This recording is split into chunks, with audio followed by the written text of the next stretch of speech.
the creative process, my voice can be very tyrant and very dictatorship and like a Torquemada, an inquisitor that really tell me you're a piece of shit, this is bad, blah, blah. And then 20 minutes later is great and I'm excited. And then 1 hour later is uncertainty and doubts and why is this? You know what I mean?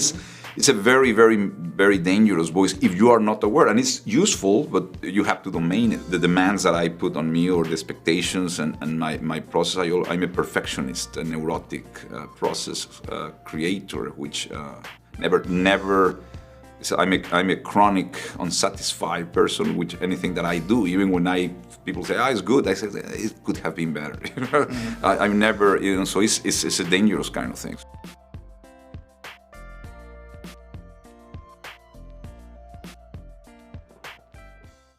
Born in Mexico City in 1963, Alejandro González Iñárritu is perhaps the most accomplished Mexican director in cinema history. Traveling the world before attending university to study communications, Iñárritu's first job out of college was radio host at a station in Mexico.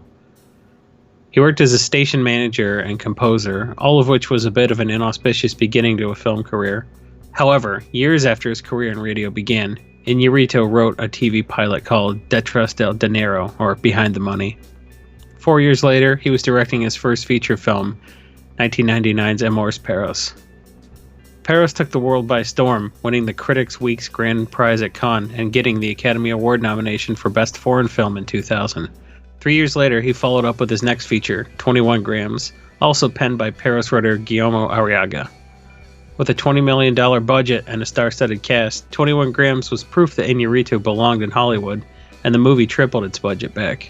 Guillermo Arriaga was back again for 2006's Babel, another series of interlocking stories about disparate people, this time centering around a couple's misfortune while on vacation in Morocco.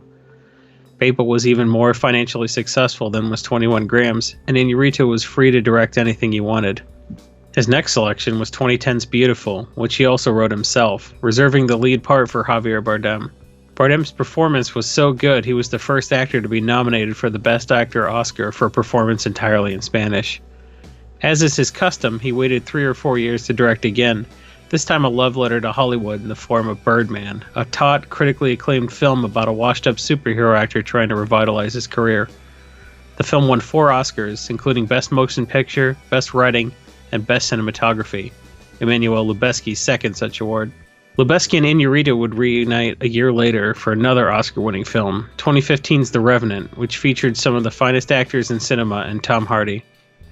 Lubezki won his 3rd Best Cinematography Oscar, Iñárritu won his 4th Oscar, and DiCaprio won his first ever.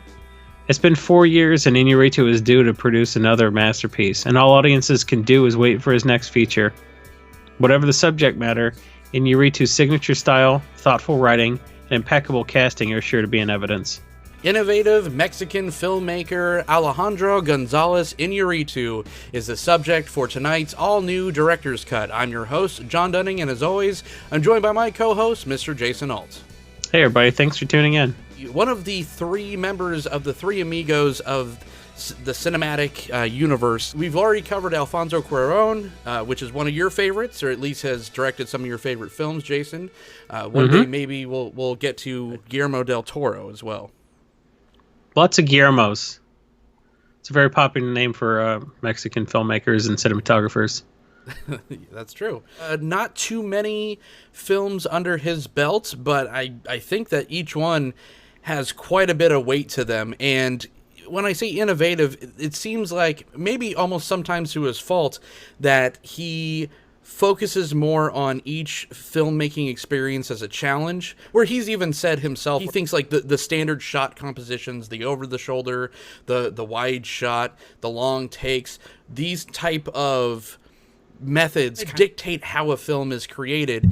And that's why he's always kind of trying to step outside the box, whether it be his take on 9/11, where a 10-minute short is mostly like 90% in total darkness with like a tribal thing going on in the background, or he's doing the kind of out of sequences or shooting an entire film seemingly in one take. I mean, he always seems like he's going for the innovation more so. Well, I don't want to say more so than the plot, but definitely that's as important to him as the story.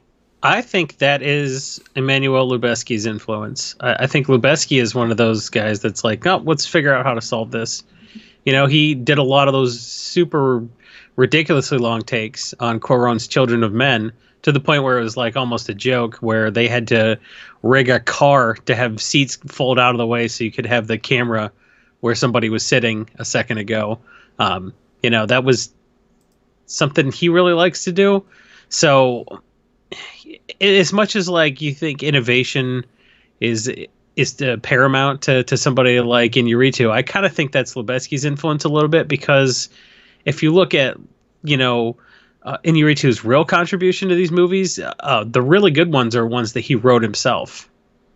He's a good writer as well as a director. I kind of think he directs to like execute his vision, but really he's a good visionary writer, and I think he really just wants to serve the plots he came up with, and I think he goes with somebody that can solve those challenges, because I think he's a very visual person, and he sees scenes in his head and he wants to capture them how he saw them in his head, no matter how challenging that is to actually commit that to celluloid. And someone like a Lubezki that kind of cherry picks who he's working with nowadays. He's kind of at this point exclusively working with Iñárritu, Cuarón, or Malick, and those are, you know, three very visual forward filmmakers, which I think that he is a great writer, but even more so, I think he's a great collaborator as well. Like, he was one of 4 writers on Birdman. Iñárritu is not known, or was not known, for his comedy writing. You could say that his films are devoid of any humor or any levity. Like, every film kind of has some kind of chuckles, because that's how, you know, real people talk and react. Like, even in Crisis, you're gonna uncomfortably laugh at some stuff, and sure, sometimes that kind of took me out of an Iñárritu film, because there's none of that. It was all kind of dark and drab all the time. We're never having a break of just gut-wrenching emotion. But then, you know, someone like that, who felt very devoid of any type of humor, goes on to collaborate with 3 other great writers, and writes one of the most smartly written and hilarious films of this decade or beyond, in Birdman. I think Birdman was funny because it was absurd. You know, it was absurd more than it was comical, if that makes sense. Mm-hmm. You know, I think the movie was really self-reflexive. You know, they had Edward Norton play a character who, like, was a director who micromanaged, and that's what he does on set. You had Michael Keaton play somebody that was a washed-up superhero actor that wanted to have a renaissance in his career, you know?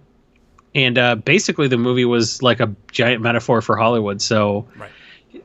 You know, I think when you had all those different people collaborating, what they came up with was something that, like, didn't take itself too seriously, because, like, it was basically a parody of itself. This was the hardest one he had getting funded from Hollywood, because they're just like, you are making a comedy? Are you sure? And then also they're like, okay, fine. And he's like, and I want it to look like it's one take. And even though it's not, there is very subtle breaks in there where you could kind of, to the trained eye, I'll say that you could kind of pick out where the breaks are.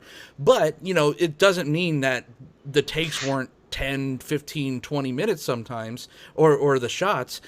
And that was another hard sell, because they're like, well, comedies are supposed to be kind of, it's all about someone makes a joke, someone makes it funny, and then you cut to reactions. And it's there's a rhythm and a cadence to a comedy film, where this is just like, okay, someone says something funny, and now we're going to watch them walk down a hallway, and then we're going to watch something get set up. And so it was for someone that never made a comedy or was thinking or known for humor at all, that was devoid of humor in his other films, it was insane that he pulled something off as masterful as Birdman. Conversely, he's written some pretty profoundly miserable films like Beautiful and Babel, so yeah, you know, not much levity at all there. So it seems like he wants to write stories about people, like genuine stories about people, and Left to his own devices, when he's the only writer, the movies tend to be a lot darker. He even, I think he had a or not, I think he did have a co-writer on like 21 Grams and Babel, and then he was, I don't know, I feel like he not only evolved as a filmmaker throughout the years, but he also evolved as a person. Like, he would not give credit to his co-writer on Babel that also helped write 21 Grams, where he wouldn't even let him into Cannes when they debuted the film in the first place. I mean, so you hear interviews with him, and he's such a fiery, off the cuff, like he looks like a madman, and he's very entertaining. He's one of the best sound bites out there as far as a filmmaker, but he's very, like, the content's super smart, and you could tell that he gives a shit about absolutely every bit of the process, about connecting with his actors, and just about collaborating in general. But he's a snob too. Sure, yeah, but you have like to. He said, when I've been exposed to so many films that are so bad, my soul gets crushed. I feel intoxicated. It's like, whoa, dude, calm down. Good ones, yeah. Yeah. Hey, sir, he made 6 good movies. I think you'll find. It's true. Yeah. It's very socially conscious as far as when he's picking out the themes of his films, like racism, government, prejudice, and self-relevance also, as, again, we talked about Birdman now for this entire podcast. But those are things that very personal to him, right? He's from Mexico. What's going on right now in the world? You know, there's a huge prejudice right now in racism and government and all that. And then, you know, he even views himself as kind of one of the lucky ones that's kind of transcended his origins. But then you hit a certain point, and he even said, you know, I turned 50, and I'm just like, I kind of look back on things, and once you start getting up there in age, you start self-reflecting quite a bit. And that's why not only was it, you know, Birdman was like, yes, it was kind of the love story to Michael Keaton, but it was also a love story to Iñárritu, or like it was watching him on screen too. Well, it was also like a repudiation of what he considers the culture of superhero films. You know, says we've been poisoned by it. So, I mean, instead of like making a whiny soundbite, like you know, like some other directors we could name, like Scorsese, he made a movie about how superhero culture ruined an actor at the very least. You know. Because it was seductive. What Birdman was about on one level was the fact that he felt like he didn't need any other interpersonal relationships, or even like for years he didn't feel like he needed another part to his career, because he felt like the Birdman persona was enough for him, to the point where it manifested itself as a psychological entity to like torment him. And it wasn't until like Birdman externalized itself and like kicked him while he was down that he realized how seductive it was to be like, all I need is Birdman. As much as the movie's about Hollywood, it's also the way about Hollywood wants to suckle at the teat of superhero culture. And there were reasons for that, and I think there are good reasons. But that is the reality of it. All of us have a Birdman. If anyone is a creative at all, or have any iota of a creative bone in their body, everyone has that voice that always threatens to, you know, take over and make you think that you're not good enough. So it was an interesting choice for sure, especially in that kind of section. This was right in between Beautiful and The Revenant. I think Birdman was, and like you said, it was only a year between a movie like Birdman and then probably arguably one of the most miserable watches ever in The Revenant. And I'm not saying that as it's a bad film. The Revenant is a technical marvel, right? Like, it was extremely grueling and hard to make. And coming off of Birdman, it's crazy how he could kind of flip those emotions. But again, that's like when he feels like he finds a challenge that's worth his madness, then he's going to jump at it. Thematically, he keeps going back to the same well a lot, but he makes movies that feel different, but they're at the core very samey, but like they look very different. And I think that's by virtue of who he chooses to collaborate with. I think a lot of people have input on his films. As much as he's kind of a snob, he's not enough of an egomaniac to recognize that like you need other people to collaborate with. And I think other people put a little bit more of their thumbprint on his films than other directors that collaborate with other creatives. Each film is centered around a dependent entity, I'll say. His protagonists always have to take care of something or somebody. The big one, you know, in Ammores Perros is dogs is kind of the reoccurring theme. Children in basically everything else he made. You know, you could say in 21 Grams, of course, you know, Naomi Watts's whole arc is based around the loss of her children. You have Birdman with Riggins is his relationship with his daughter. How he basically feels responsible, like he ruined her life. Parents feeling responsible for their children, it's universal, but like it's a theme in almost all of his movies. Yeah. You know, in Beautiful, the guy's so preoccupied with what's going to happen to his kids, he's not even really taking care of himself when he's dying of cancer, you know. I would agree that there's like definitely a dependency issue, or to flip it, maybe it's a feeling of responsibility or stewardship. And then when you lose it, to be thrust into kind of a revenge thing, because that's what happens in 21 Grams and The Revenant, which arguably kind of is the same film. Yeah. I mean, all his movies are about a miserable person who doesn't know they haven't had the worst day of their life yet. Yeah. This is about miserable people right before everything gets worse for them. So you think it's bad that Benicio del Toro's like a recovering con? No, well, he's going to accidentally, you know, run over some children, and then the person that's going to avenge him is going to be dying of cancer. It's just like, it sounds so telenovela, or, you know, telenovela. Thank you. A little bit, yeah. It's so like on the.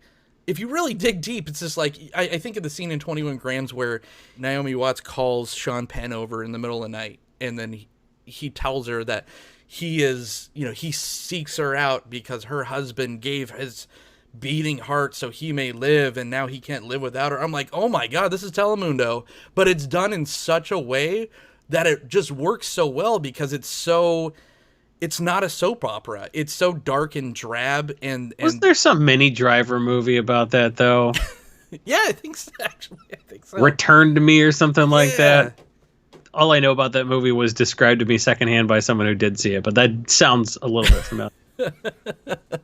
But you know what I mean? It's just like, it's so, like, everything in Babel is just one thing stacked on another, where it gets almost completely unbelievable. And I think that Babel kind of crosses that line for me, where I was just like, God, this is such an amazing looking film and acted film, but it's just like, okay, you know, the kid shoots the bus, and then it happens to get the thing, and then the kids go to Mexico, and then they happen to blah blah blah, and I'm just like, okay, it's just getting to a point where it feels very cinematic now. It doesn't feel like I'm looking at real people. I think that kind of flawed realism is actually kind of a theme. And I think that is something that comes from Spanish-speaking countries, you know. There's a film technique called magical realism. You know, it's not a film technique. It's a storytelling technique that comes from the Latin tradition. So as much as when we did the Yorgos Lanthimos episode, and we're sort of like, okay, this all feels like Greek tragedy, and that's why it's familiar to those audiences, but to us, we feel like there's something very much structured here. It doesn't feel like the familiar Western storytelling structure, because their fairy tales are a little more intertwined with reality. So they kind of have like just a regular normal story set in a non-fantastical setting, but all of a sudden something weird happens. Like, all right, this is about a guy, he's a criminal, blah, blah, and oh yeah, he can see ghosts also. And like some of the films, you know, where magical realism is a thing, it's sort of like, oh, this person's processing their trauma. So you look at a parallel between a film like Birdman, where clearly Birdman manifesting himself externally, and then him thinking he's got powers. All the shit hits the fan, and, you know, he's like blowing up helicopters and stuff.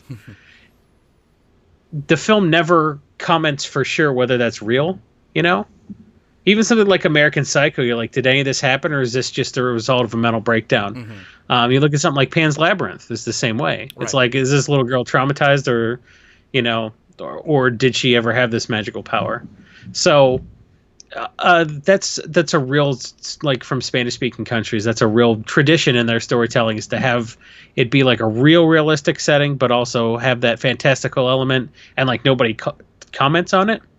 So if you look at like examples of that concept of magical realism in films, there's a lot of Western storytelling in there too. Like you get movies like The Green Mile and stuff like that. But you talk about the Three Amigos; they all made a movie like that. Mm-hmm. Iñárritu made a bunch. He made Beautiful, I think, is a good example of it. I think The Revenant is to an extent, with him like seeing his dead wife and dead kid. Birdman, absolutely. Yeah. But Guillermo del Toro made Pan's Labyrinth and The Shape of Water, which I think are good examples of magic realism. And Cuarón made A Little Princess, which was one of his first movies. And Gravity, because she would never have survived coming back to Earth. I mean, yeah, that's a little bit too. Yeah. That's a good example. Because it's like, did she see George Clooney? Right. Did he actually tell her stuff she didn't know, or was that just like a Gerald's Game thing where she was like, "Oh, okay, this is part of my brain calming me down and walking me through something difficult." Mm-hmm. But yeah, like it's not clear whether she would have survived the return to Earth. There's like no way, right? Yeah. Because like if you're off by like a fraction of a degree on the angle of reentry, you burn up. So like. Yeah. Or you bounce off the atmosphere and end up out in space. So I don't know. But yeah, like, Cuarón, Iñárritu, and Del Toro all kind of made movies with that sort of technique. So it's interesting. Some Western movies that sort of fit that same mold. You see them sometimes, but like, Amélie is kind of like that. Yeah. But that seemed weird even for a French film, because like if you watch a decent amount of French cinema, that's not really the type of movie they make there, and it's not really the type of movie they make in the West either. Big Fish, you see from it Tim Burton. Yeah, and you see it a little bit in Asian cinema. For the most part, it's a Spanish language thing, and I thought that was really interesting that like you get this weird sense when you were watching an Iñárritu film. It's like, come on, really? Like, what's the deal there? Is this real? Is this not? And I think that is just, if you grew up in a Spanish-speaking country, that's kind of how their fairy tales are, and their folk tales sort of have that aspect to it, and it's a little bit jarring for a Western audience, but I think if you understand where he's coming from, that's just sort of the way stories are told. Well, the difference between his films and like a normalized Western fairy tale is the people that are in the film are aware or not. Like, there's certain rules to, a superhero movie. Like, okay, Spider-Man could climb on walls. That's a rule in this universe. Where in his films, it's ambiguous if the other people around his characters that are performing these feats are really doing this or not. And I think there's a great scene in Birdman where it kind of calls out his bullshit without kind of being obvious about it, when he is flying around the city and everything's kind of going crazy, and he flies back in and walks into the theater. You then see a cabbie pull up, get out all mad and be like, the guy didn't even pay me, and he walks into the theater, gets his money, and leaves.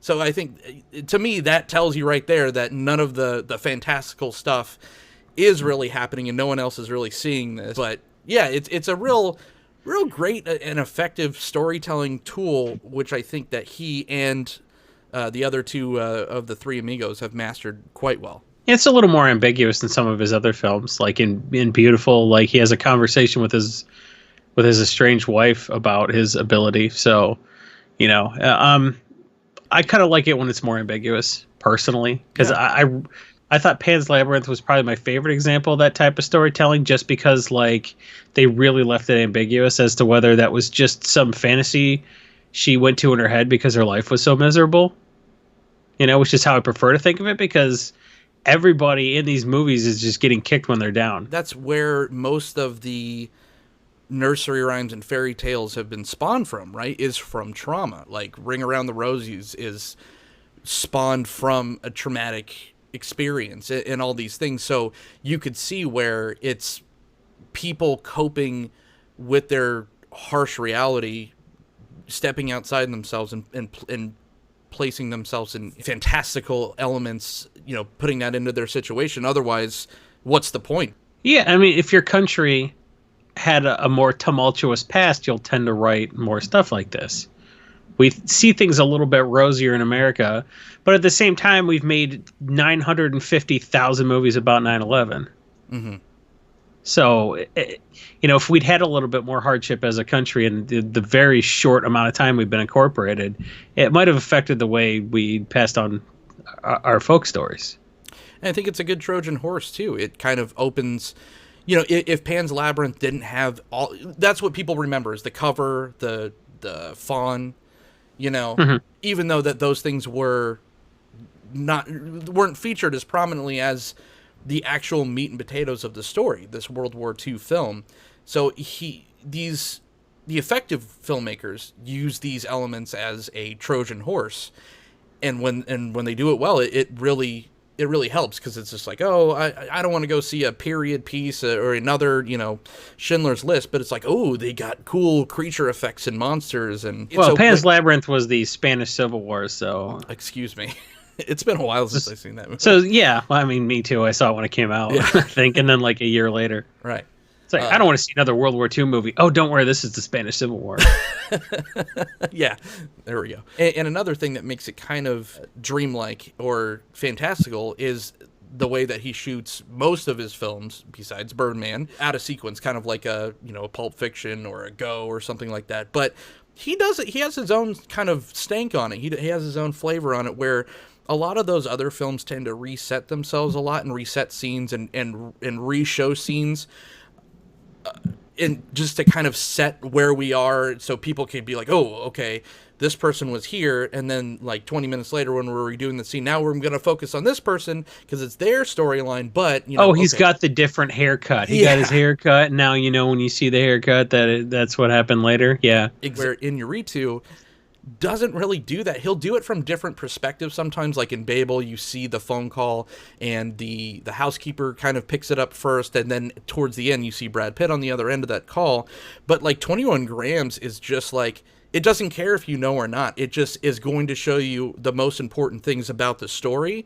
Mm-hmm. And who cares if you're confused at the timeline? The timeline doesn't matter. It's these things all need to be seen to culminate into the finale. That's why I can't watch movies like this with my wife. We're watching like the first 5 minutes. She's like, who's that guy? I'm like, I don't have more information than you. We'll find out in 45 minutes. Like, sometimes they won't tell us till the very end of the movie, and you're going to have to be okay with that. Yeah. How long do I have to wait in 21 Grams to see Lou Temple? We love Lou Temple. We love Lou Temple. He's the patron saint of this podcast. But yeah, I just really appreciate that type of different, because a lot of people do the out of sequencing, like I said, like Nolan does it too, but to see it done in a different way, because it's always like confusing for a lot of people, but the fact that he just doesn't care, or he's just like, I'm just going to show you this and this and this, and I hope you're keeping up. He really respects the audience. Well, Nolan would do that bullshit where he would like let you know, oh, this is, you can tell what part of the story this is by what they're wearing, Yeah. Like he did that in Following. The guy's like, go out and buy yourself a suit. It's like, why should I buy myself a suit to break into people's houses? So we know what point of the story it is. Yeah. Why are you giving me this rubber glove? Because you're going to spit it out later in the story. Yeah. People make realistic and flawed decisions when they're thrust in impossible situations. This is another great theme that is often attempted and very seldom pulled off correctly. He's not worried about making the characters sympathetic or unsympathetic. The characters just are the characters, and they behave the way the characters would behave. I think the most sympathetic protagonist he's ever had is probably in The Revenant, and that was based on a real person. So when you're inspired by real life events, it's like, yeah, I'm not going to shit on this person per se, who like the worst thing you could say about them is like they got bit pretty bad by a grizzly bear, or this was a makeup Oscar, stuff like that. There are real criticisms. But yeah, for the most part, he doesn't really care if he's got particularly likable protagonists. Birdman, I think you wanted to root for him just because you see a lot of Michael Keaton in that, and everyone's like, yeah, why did we ever stop liking Michael Keaton? So the more it can be grounded to reality, and you can find ways to root for the protagonist, he'll let you do that. He'll let you have that conceit, but at the same time, he's sort of like, I don't really care how you feel about this. This is what this person did. Yeah, and I think that's how you get such authentic performances from a lot of these actors in these films, because he just allowed Edward Norton to be Edward Norton. Like, not even fantasy Edward Norton. That is just... And he didn't even write that. Edward Norton started acting like Edward Norton. He's like, you're acting exactly like that character I wrote for you, you jackass. It's kind of like playing with house money, because a lot of people would be like, oh, well, none of these people are really likable, and it's kind of hard to root for Iñárritu protagonist. Aside from maybe, like I said, in Birdman, just because it's so entertaining and it's more relatable than the other ones. But even like Sean Penn's character, where he's just like had this, he's reborn, he was about to die from his heart given out, and now he's trying to take care of this woman. But he was like cheating on his wife the entire time. Brad Pitt's character too, he just seems like such a nice guy in Babel, but again, there's infidelity in his background. So you can't go all in on any of these people, because they're not superheroes. They're humans.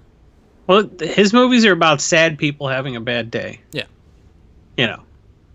And if you're cool with that, and I'm cool with that, then that's fine, but that is what they're about.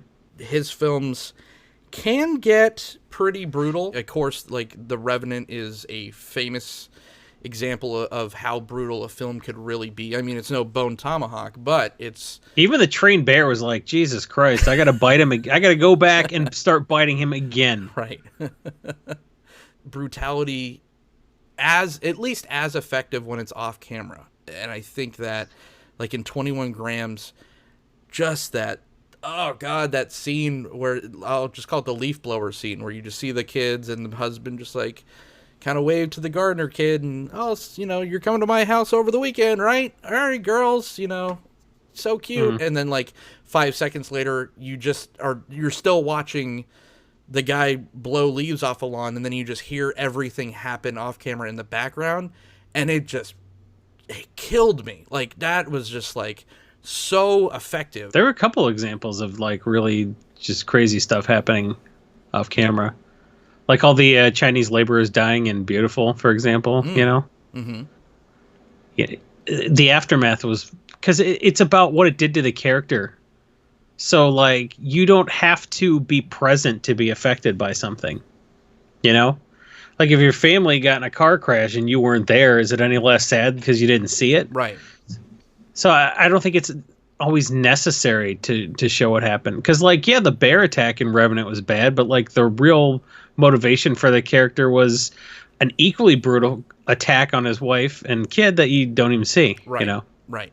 Examples of how he does both in the same film. When he does make you sit in rooms for very long periods of time when you just feel like you're intruding on like really gross private moments, like the urination scene in Babel. He like kicks out the guy, but we have to stay there, and they're just having this, and it's not like it's like, oh God, it's gross because she's peeing, but it's just like his half bled out wife is, needs help peeing because she just got shot and she can't move, and then they're finally sharing this like really intimate moment where I felt like I shouldn't be here. I'm like, I don't need to be in the scene anymore, and he just makes you stay in it. Or a kid walking on the side of a mountain starts whacking off before he shoots someone. It's, he doesn't always make you see the big brutal kills, but you sure have to just like be in the moment, which makes everything seem really realistic. That's real life. That's why we joke about how no one ever takes a dump on TV. Yeah. You're going to tell me Jack Bauer goes 24 hours without a single dump? I don't know, man. You don't have to show it, but like it's a little weird when you really think about how a lot of stuff that's universal doesn't get explored. Mm-hmm. Another thing he likes to do is place a lot of like different cultures and different generations right in front of each other in like a collision course, like the U.S. versus the Middle East, U.S. versus Mexico in Babel, old versus young in Birdman. The whole thing is about, Riggins trying to stay relevant in a world that he doesn't even care about what's relevant anymore. Like, puts all his heart and emotion into making this play that no one asked for and no one wants. But then he goes outside for 5 minutes in his underwear, and that goes viral. And he doesn't even want to see the video. He's like, she's like, I don't care what you think. There's power in this. That it got like 500 hits on YouTube in like an hour. But he doesn't. It's not the validation he was looking for. Of course, like the trappers and the natives and the Revenant, white and upper middle class in 21 grams. That's a huge thing where you had kind of that middle ground in Naomi Watts, who was an addict, or become, normal socialite. Class and or social stratification. That's a theme in Beautiful as well, and Ammores Perros. So when you think about it, I think he doesn't like exploring division per se, because I said cinema's universal. It's beyond flags and borders and passports, which is why he can tell, these sort of stories from like the Mexican tradition, but like dressed up as, a North American type movie. And it just works because I think he understands what's universal. There's always a conflict, and, the conflict's usually external. It's usually like the backdrop for somebody having a particularly miserable time. Like the larger overall conflict isn't always necessarily what's driving the protagonist. They've got their own shit to deal with, like on top of how everything's framed. Right. So like Babel's sort of like, well, here's, East versus West a little bit, but also a bullet hole. So there's like, that's the setting, but also something miserable happened on top of that. And that's in almost all of his movies, Like, if you ask people what The Revenant is about, no one's going to be like, oh, it's about the trappers versus the natives, per se, And that's like the big conflict. They literally had a gun battle over it, but like everyone's like, The Revenant's about a dude that gets eaten by a bear and he to use a horse like a tauntaun. I remember that. Like in Babel, it's this Middle Eastern family is just trying to, raise some goats and do some trading. And something as, I don't want to say innocuous as accidentally shooting someone, but that's kind of what it was. Like you do. Yeah, well, I mean, that's all it was, really. Like, it was just an accident. This kid, it could have been anywhere, is what I'm saying. It could have been in Paris. It could have been in any first world country. But the fact that there is just so much unrest in this setting, where even the cops are just like, why the fuck would you do this? Like, they're American, and it turned into a terrorist attack where they couldn't even get an ambulance into this village to go get Kate Blanchett, because just the way it came off, because of what was going on socially and in that government, it blew it up into something that it wasn't. So let's kind of shift our focus over to not so much what the films are about, but how they look. We've already mentioned Emmanuel Lubezki. I mean, he's just absolutely fantastic. But the first two films were shot by Rodrigo Prieto. He did 21 grams. I'm sorry, Beautiful and Babel, so he actually did 3 of them.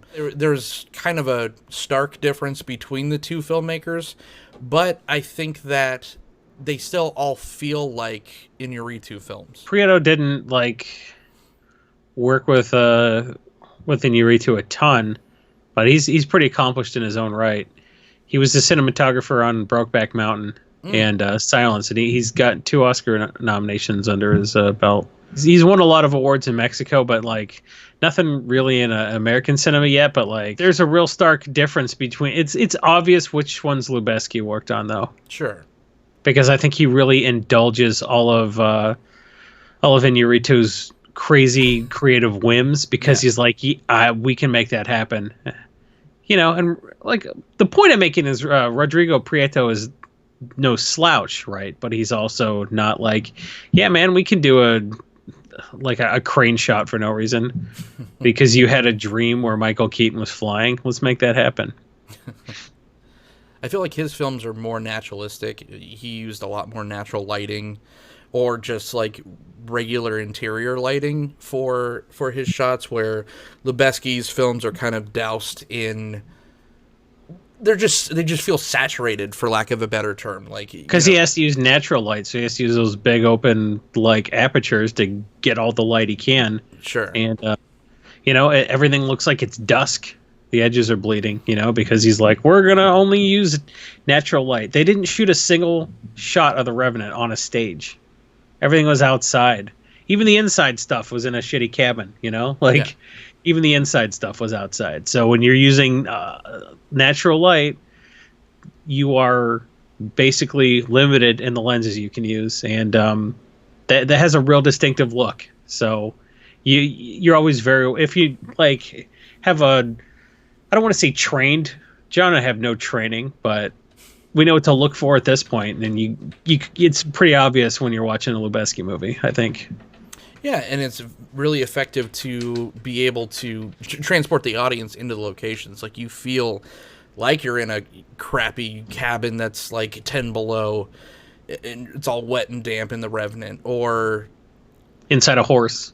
Or inside a horse. Or inside, I don't know. I used to do a lot of theater, like, when I was younger, and I know, like, I don't care what anyone says, like, every backstage has this certain funk to it. Like, it all has this certain smell, and watching Birdman, I could smell it as much as I could see it. It's just, and he captures that really well, because just doing productions and switching from scene to scene and costume changes, there's a real cadence to that, and that wasn't only caught well script wise, but also camera wise as well. And I mean, what a pain in the ass, right? Like, having to catch all these moments perfectly for extended amounts of time while moving a camera around a hallway, like, that's fucking crazy. Everything Lubezki does is unnecessary, which is why he keeps winning so many best cinematography Oscars.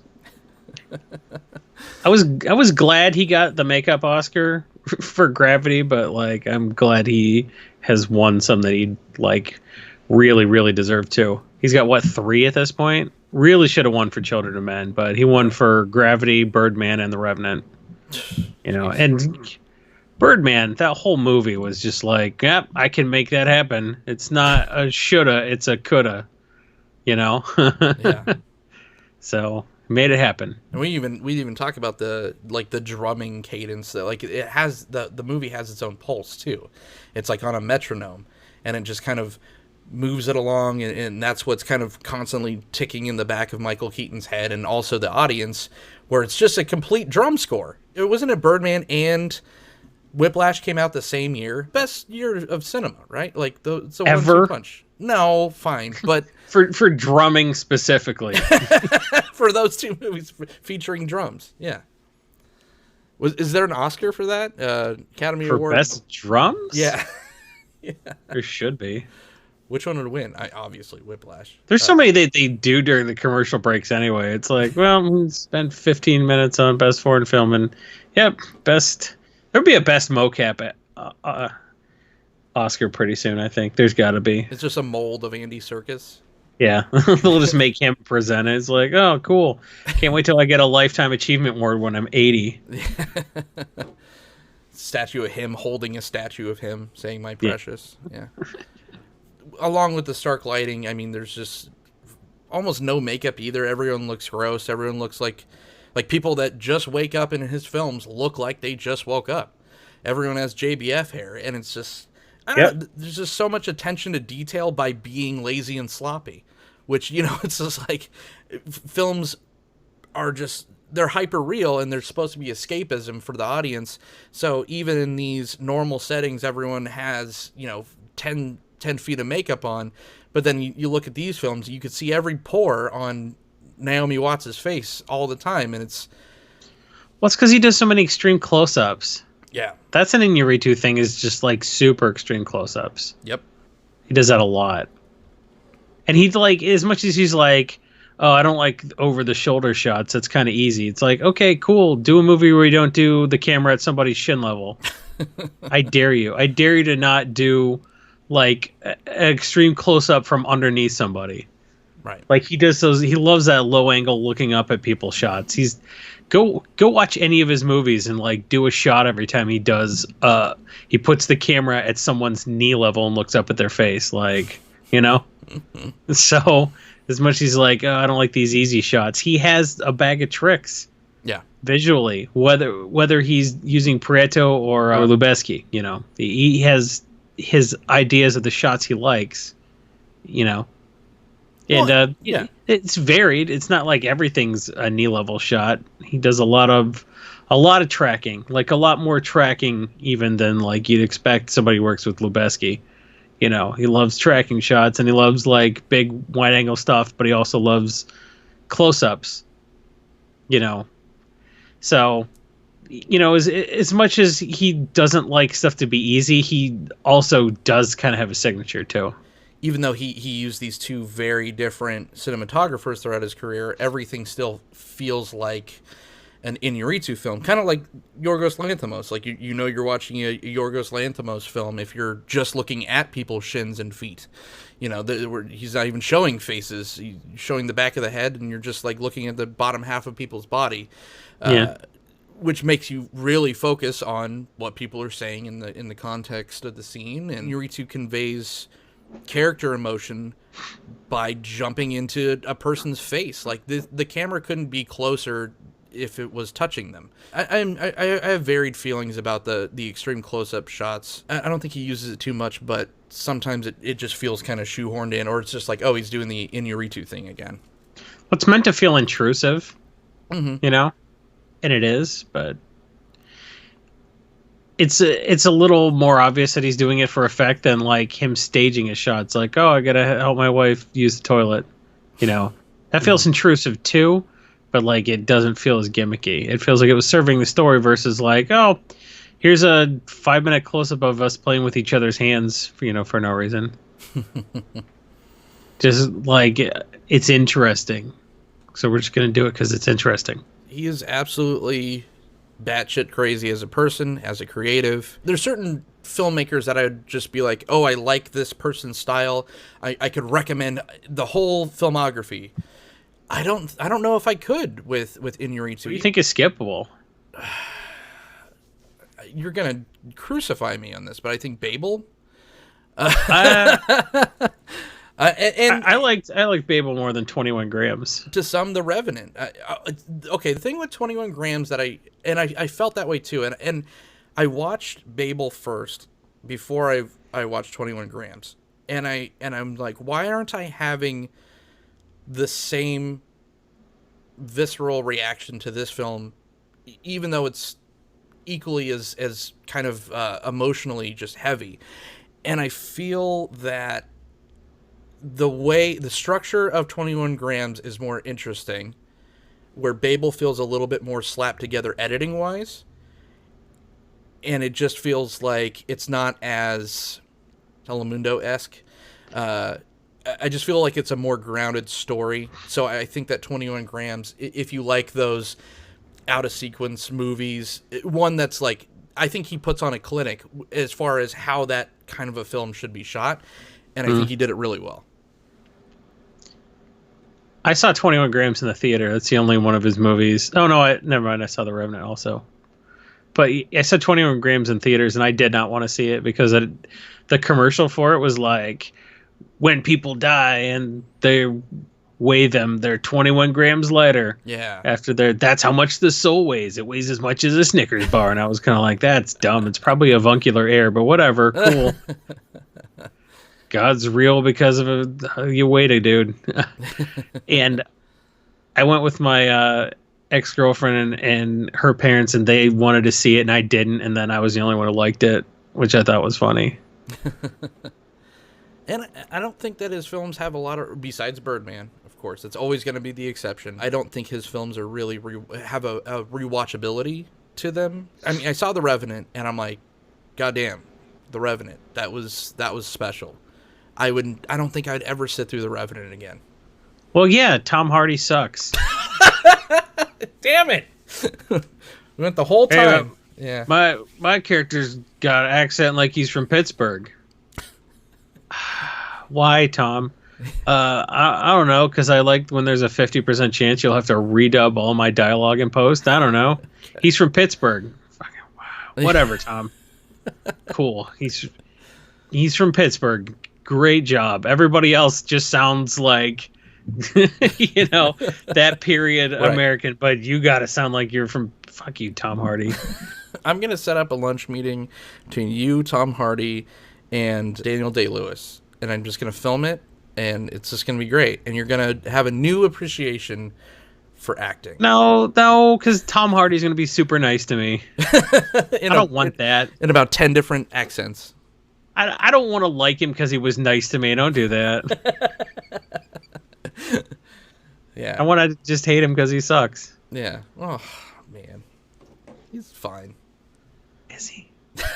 Yeah, I don't know. Do you think he has any skippable films? Powder Keg. No, yeah. I don't know. Because I think as far as first films go, Ammores Perros is not bad, you know? Nah, it's pretty great. It's pretty good. Maybe 21 Grams. It felt like he didn't know what he was doing yet. If you don't like Babel, like I get that. I think 21 Grams is a little more, I don't know, a little more raw. And maybe that's why you liked it more than Babel. I don't know. But like, don't skip Beautiful, Birdman, or The Revenant, certainly. Birdman's just like a transcendent, like once in a generation film. I don't think that if anyone was that nuts to try to attempt something like this again, I don't think it would be as effective. This was just a complete collaboration of, I mean, this had huge movie stars. None of them even took $1. Like, everyone did it for free just because they were so into it. That's never going to happen again. Well, Birdman was like the love letter to Hollywood that everyone pretended La La Land was. Yeah. Like, Birdman is if La La Land had been a good movie. Right. It would have been a little bit more like Birdman, I think. Yeah. La La Land, directed by the same person that did Whiplash. Hollywood likes to congratulate itself. Even Tarantino's doing that nowadays. Yeah. Did you see Bong Joon-ho? I think it was Bong Joon-ho called the Oscars a local event, which I thought was pretty funny. It's pretty apt, yeah. I mean, he's up there as far as one of my favorites. It's just different. His movies just feel so different and transformative. It's that magical realism, dog. Yeah. Like, I bet if you grew up speaking Spanish, this wouldn't feel as different to you. He's just telling stories from a different tradition. Yeah. Yeah, his movies are cool. Like Yorgos Lanthimos' films are cool. They're just have that. It's like a cure for the common movie.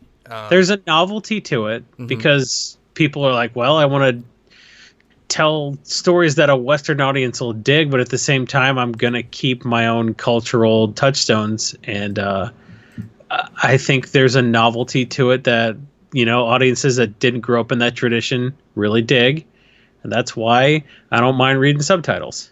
That is our discussion of Alejandro González Iñárritu. Hope you all enjoyed it as much as we enjoyed looking him up and really kind of diving deep into this madman. Going on IMDb and being like, oh, I only have to watch 6 movies for this episode instead of 27. Cool. Stop telling them how the sausage is made. The sausage is made by, of course, we have to watch all these movies. Right. But that's the fun part of the hours of research. Exactly. But yeah, if you want to talk further about Iñárritu or any other filmmakers that we've talked about, or have any suggestions of future filmmakers that you want to hear Jason and I talk about, why don't you go ahead and leave that in the comments section.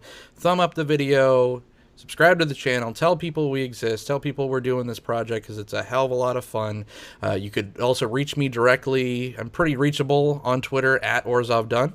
Jason, thanks for coming on again, and where can everyone find you? I am Jason E. Alt on Twitter, and I got a pinned post that talks about all the projects I work on during the week when I'm not doing this, and, you know, check them out or don't, but thanks very much for watching this episode. And If you want to hear this in podcast form, instead of just having to watch our faces move, you can do so on iTunes, Spotify, iHeartRadio, all those things. Leave us ratings, because that helps too. So we'll see you next time. Them, that's the way You they seem think. so happy. I am very happy. It's great, I'm actually. very happy. I'm very happy. You should be. Did good. Thank you very much. Thank you.